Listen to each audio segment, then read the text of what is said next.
The short answer is probably not. Welcome, ladies and gentlemen, to another discussion video. Today we're talking about infotainment screens, and specifically, will they or will they not get bigger in the future?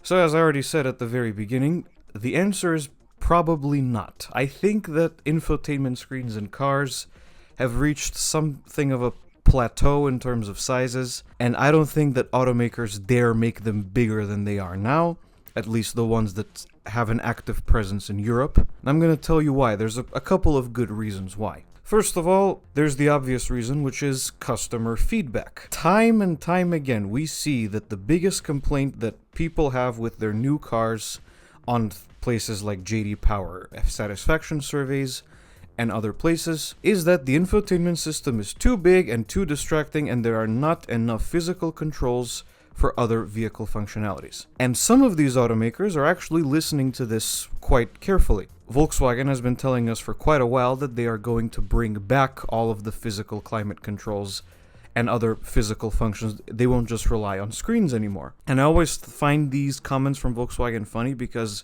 while they're saying all that, you can get a lot of their latest models with a 15-inch infotainment screen in the middle. I know the Mark 8.5 Golf has that, the new Tiguan has that, and the Tayron, the three-row long wheelbase version of the Tiguan essentially. And Volkswagen seems to have realized the error of its ways, and it's slowly going to bring back physical controls for other vehicle functionalities. Some other automakers seem a little bit oblivious to this, like Volvo and Mercedes-Benz, which are both of them are finding new and increasingly ridiculous ways to incorporate more functions into the screen.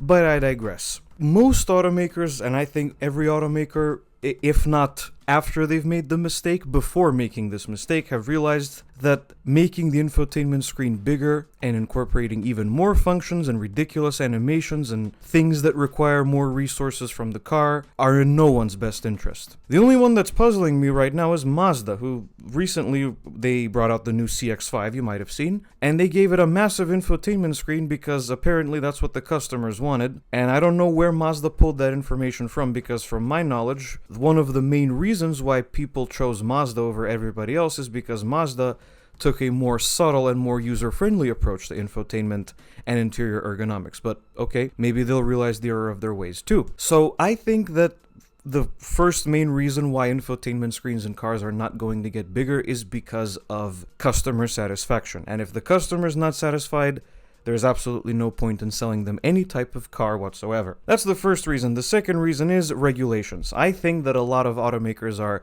terrified of making the screen bigger. And I know the Chinese are pretty much doing that already, and some Western automakers as well. But I think that a lot of them are scared of putting a bigger infotainment screen in the car because of regulations. Because I think there's a cutoff point where the infotainment system becomes too big to be used safely on the road. I mean, I'd argue that most infotainment screens are too big and too distracting to be used safely on the road, but we've kind of all adapted to this sort of thing as time went on. You know, infotainment screens got bigger and more controls started appearing on them, and as time went on, a lot of us got used to messing around with different vehicle controls through the screen while also paying attention to the road as much as possible. And anyway, you don't use the infotainment screen all that much while you're driving, only to adjust pertinent things, like maybe a couple of degrees on the climate control or something similar to that. Maybe change the Spotify playlist if you're using Apple CarPlay or your built-in Spotify app, depending on what you have. But I think there's a breaking point where the infotainment system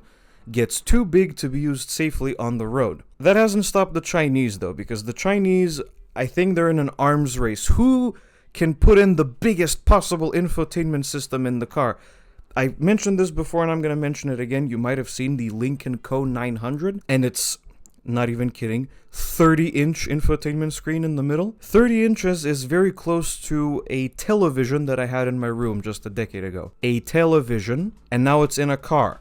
It's actually also very close in size to the 27-inch monitor that I'm staring at while I'm recording this voiceover. So I don't know how the Chinese keep getting away with that. And I really hope that other automakers don't follow suit, because in the car industry, there tends to be this thing where if something takes off in China, it probably will take off in Western markets as well. That's one of the reasons why your new BMW 7 Series can be spec'd with a two-tone color scheme. But I'm not sure about this whole ultra-connected car with access to all your accounts from everywhere, and you can do this and that, and there's an AI assistant with a cute robotic face, or maybe you can make it look like an anime character if you're into that sort of thing. And it can do all of these functions that ultimately not a lot of people give a damn about. I read something somewhere that for the Chinese, one of their most important things when buying a new car is the connectivity and how much technology there is. That's fine. That's their prerogative, but in the rest of the world, I don't think that's really the case. And the people who are interested in that sort of thing tend to gravitate towards the same type of car, and I think you all know what it is already. I don't need to say that. But the rest of the world, especially Europe, has European regulations, because I think that we've all heard of the jokes that the European Union doesn't ever innovate anything because they're too busy regulating things. And in the world of cars, I'm inclined to agree with those jokes, but this is one instance where the European Union's regulations actually make sense. In a couple of years' time, the Euro NCAP, which is like the big governing body of safety for vehicles in Europe, in a few years' time, they're going to start mandating automakers include physical controls for some really important functions in the car. And I think that's going to be like the kickstart to this whole thing they're going to say, listen, we understand that you're saving money engineering switchgear and incorporating everything into the infotainment system, but it's got to stop. And because the European Union is so obsessed with regulations, I don't think that any of the automakers that have a significant presence in Europe will want to take a risk on this. And I think that North America and other markets around the world will also follow suit with this because, well, as I said, it's dangerous and people don't really like this sort of thing all that much. They would prefer to be safer on the road. What I propose is putting more controls on the steering wheel. The first generation Lincoln Navigator, I'm not sure if you're aware of this, but it had climate controls on the steering wheel. And I believe the Toyota IQ also had volume controls and some other miscellaneous stereo controls on the steering wheel, but they were the only stereo controls.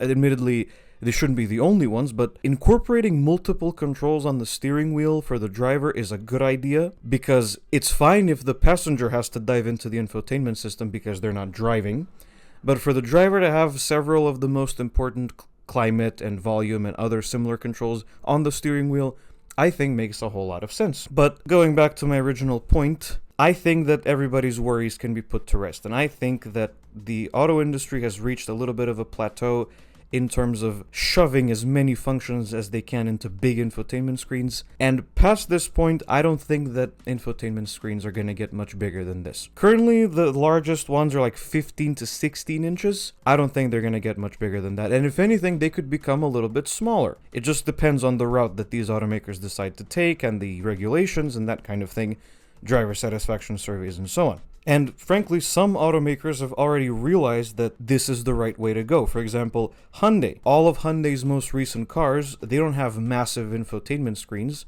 They have a more modern UI now, but they still have separate climate controls. Renault does this as well, and Citroën in a lot of their models. Opel does this as well, and a bunch of others that I can't remember off the top of my head, but they do. General Motors, yes, I just remember that. General Motors and in their electric cars, all of them have physical AC controls, and so do most of Honda's new vehicles, including, ironically, the Honda EVs that are based on the General Motors Ultium platform, which would be the Honda Prologue and the Acura ZDX. They have physical AC controls. So a lot of the sensical automakers, let's say, in the auto industry right now, they've realized this, and I think that the others are going to follow suit in good time. Those that don't follow suit will more than likely be left behind. And that's going to be about it for this video, everybody. Thank you so much for watching. If you liked it, be sure to hit like and subscribe to the channel. Let me know what you think of this whole debacle in the comments below. Follow along with the community tab on Korrmotive for upcoming videos and other miscellaneous things. And I will see you guys in the next video. Goodbye.